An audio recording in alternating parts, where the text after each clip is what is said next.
Assalamu alaikum wa rahmatullahi wa barakatuh. Good afternoon and a very warm welcome to one and all. This is Salam Media. It is the weekend edition of the Iftar Drive. My name is Zahid Jadwat.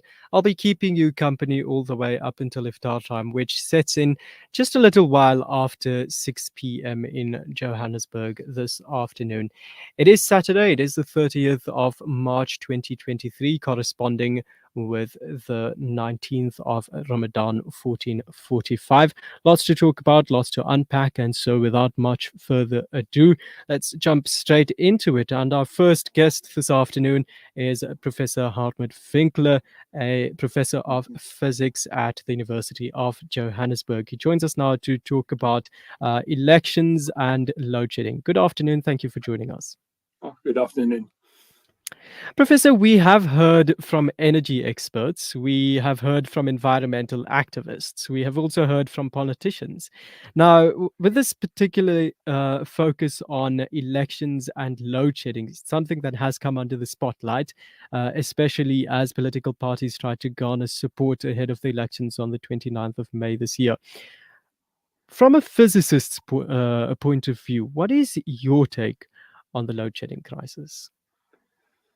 Yes, from a physics perspective, it all sounds incredibly easy, which it's not, because ultimately we are just dealing with a source of energy, which can either come from the sun, from burning something or whatever, and converting that to electricity, which, as far as the laws of physics are concerned, is all very easy and straightforward. In fact, there's plenty of energy around almost anywhere we look. The problem comes in with the technicalities, and also with the potential costs involved in achieving this conversion of energy from one form to another. So, but ultimately, I guess the load shedding crisis does boil down to Eskom. It boils down to politics. It boils down to a number of factors. The reality is just that the electrical system in the country is in a very bad state. It needn't have gotten to this state. We could have, as a country, done something about it much earlier and avoided everything we've gotten into. But now that we're into it, we've got to just look at the various alternatives of getting out of it again. And that's where people have all sorts of ideas and very different solutions. Some of which are more feasible than others, some of which are more expensive than others. Yeah, I mean, I guess while we're sitting at home, while the power's out, sitting, with the candle lights on, and then we're sitting there and thinking of all these various options. We're thinking, how could we end load shedding? Because this is something that has been with us for a while now. And I think various sorts of options come to mind. It sounds almost as easy as saying, well, okay, why don't we just roll out solar panels on everyone's rooftop? And there we go, we got the solution to it. And I think that's why it's important that we look at the manifestos of political parties and try to get a sense of what they are saying about the crisis and how they intend to solve it. And I think that's exactly what you've done. But just before we move on, just to draw that connection here, where do science, energy, and politics meet in South Africa?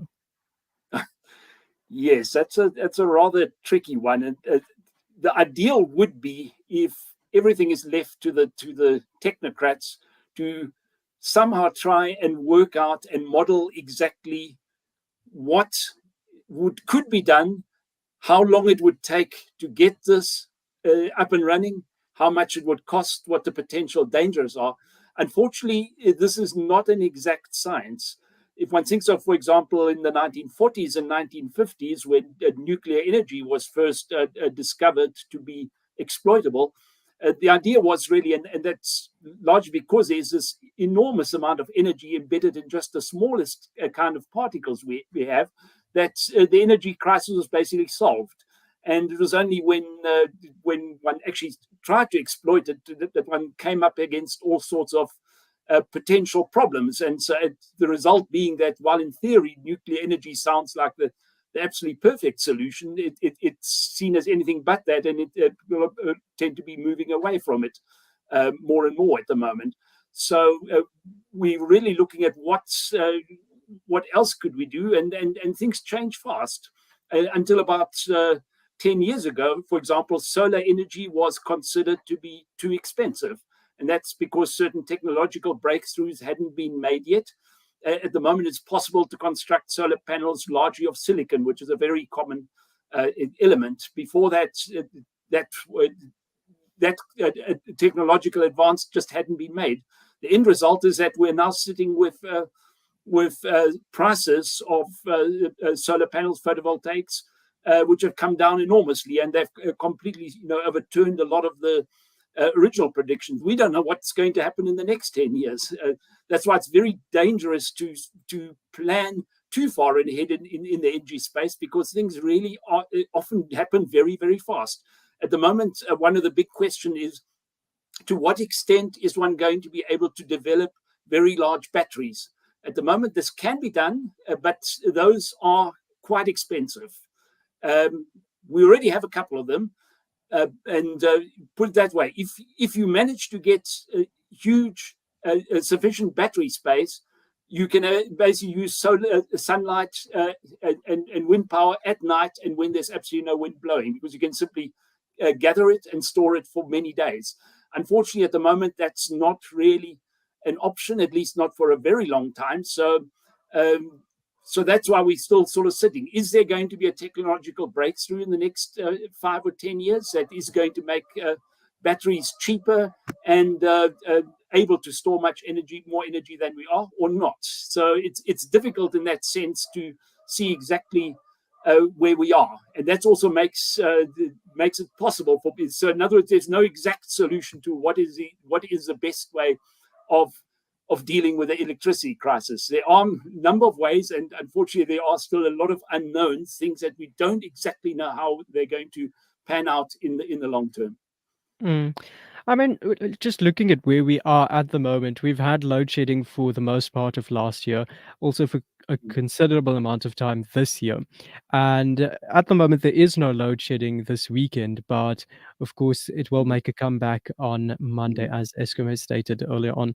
But uh, let's just come back to this article that I found quite interesting, which you had written and was published by The Conversation. So you mentioned in this article that the three largest parties, that is the ANC, the DA, and the EFF, devoted up to 10% of the election manifestos to the issue.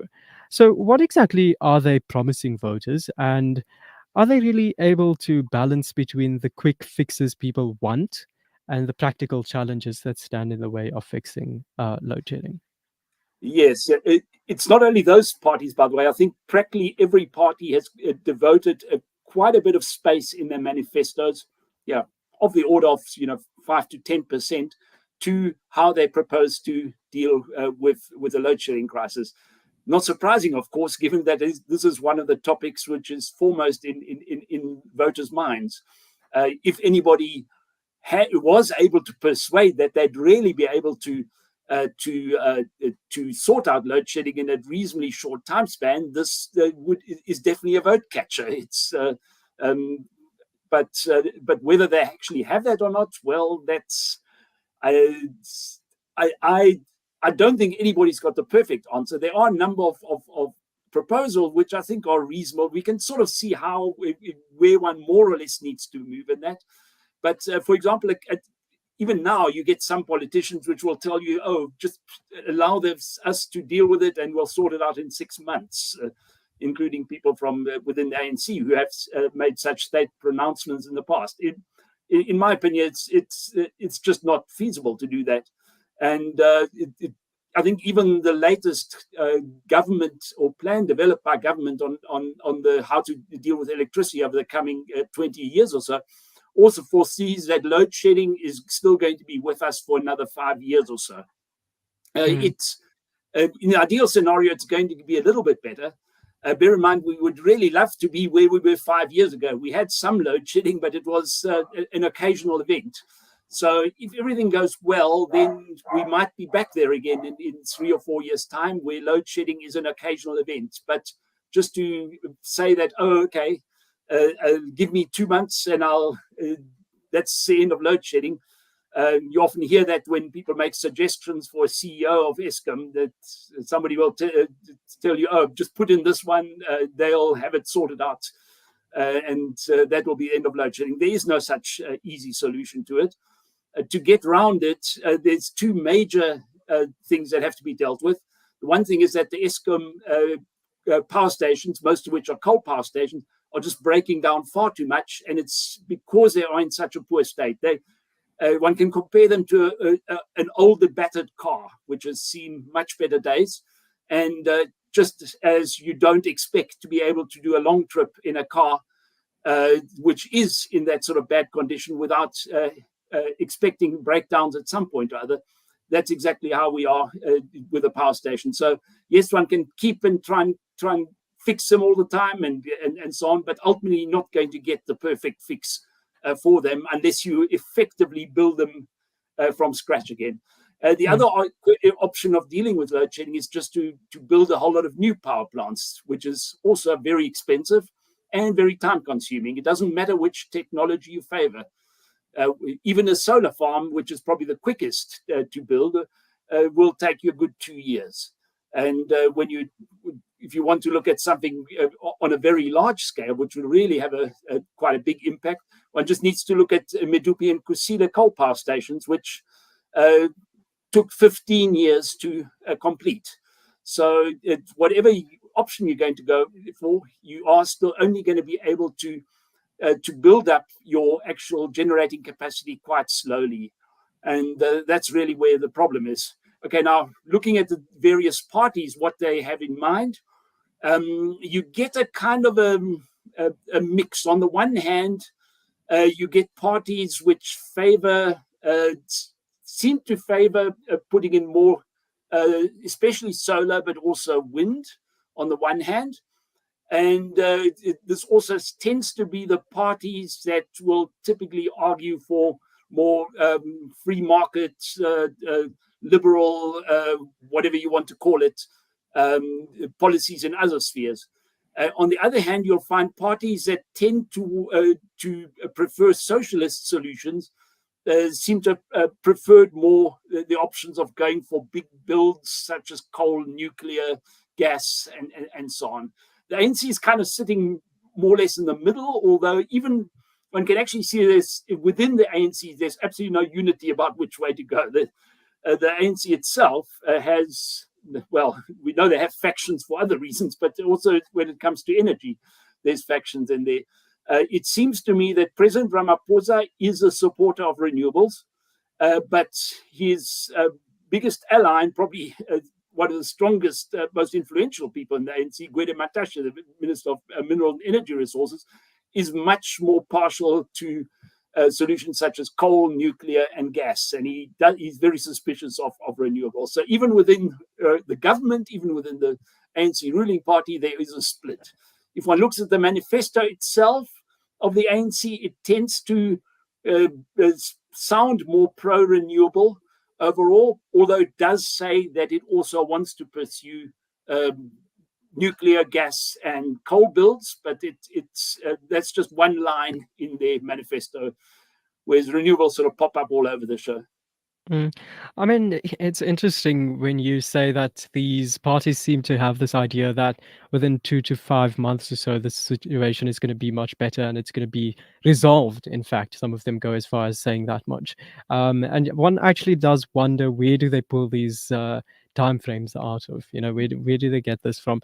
But anyway, just to wrap up then, you also mentioned the splits within the ruling party at the moment itself, where you have on one hand, you have some saying we need renewable energy. On the other hand, you have some still looking towards traditional sources of energy.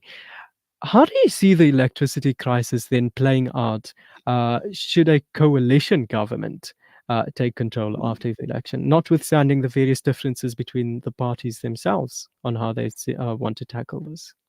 Yes, I think whatever coalition government comes into being is still going to have this kind of disunity with regards to energy. And in fact, it could be something which potentially breaks a coalition. You might always find one coalition partner saying that, this over my dead body, that you're not going to do this. If you do that, we are going to exit the coalition agreement. So one's got to look at commonalities. And oddly enough, there is something which appears in almost every party's election manifesto. And that's this whole idea that that the country needs to vastly expand its rooftop domestic solar power. You'll find that from EFF all the way to Freya's Freedom Front Plus. I think there's almost no party where I haven't seen that mentioned. And I think it's partly because this has been rather successful. It's also something which makes sense here in South Africa, given the amount of sunshine hours we have. And also that one's really riding on the back of experiences made in other countries with rooftop. So this whole idea that while you might not be able to solve the power crisis overall, you can make things quite a lot easier, especially for individual businesses or even households, if you simply just somehow manage to install solar panels on the roof. In South Africa, we've had this massive growth, especially over the last year, when people started realizing that this load shedding is not going to go away. And despite the initial outlay, people struggling to find the money for this outlay, a lot of people have installed that. So now I think most parties agree that this is something worth pursuing, although again, people are saying, well, how do we then do it? Is it going to be a freebie which is kind of what some parties are implying? They'll give every house a free solar panel, whatever. Do you just do tax rebates? Do you some parties see this as a nice way of developing fighting unemployment, because it's got because of the job creation potential. I think that's where we're going to see the most progress. There's going to be, yes, there will be more solar farms built. There probably be one or two maybe gas plants built, but all this is going to be slow. I think where things will move quickly is on solar rooftop. I think we're going to find a situation. Bear in mind, there's some countries or areas of the world where no house is built these days without solar panels at the top. It's considered to be part of a house, just as a water connection is. And that's the way the world's moving, and I think that's how we're going to move as well. Professor Winkler, there's a lot more to unpack in this discussion, and I hope to have the opportunity to do that with you sometime in the near future, especially as things heat up as we get closer towards the elections. But thank you so much for your time this afternoon. Thank you for the opportunity. Okay, thank you. All right. That was Professor Hartmut Winkler from the University of Johannesburg, speaking to us about science, energy, politics. He's read the manifestos of the various political parties, and he basically was here this afternoon to tell us, well, this is what these parties are saying about the load shedding crisis, and yeah, many of them taking an optimistic view on it, saying they will be able to solve it within 6 months. But when you look at it realistically, is that possible? Professor Hartmut Winkler doesn't think so. Let's hear from you as well. Of course, you can engage with us during the show. 061 766 0355 is the WhatsApp line. And then, of course, you can find us on X at Salam Media, on Instagram at Salam_Media_on air. Our next guest is on standby. Let's take a quick break. When we come back, we'll continue.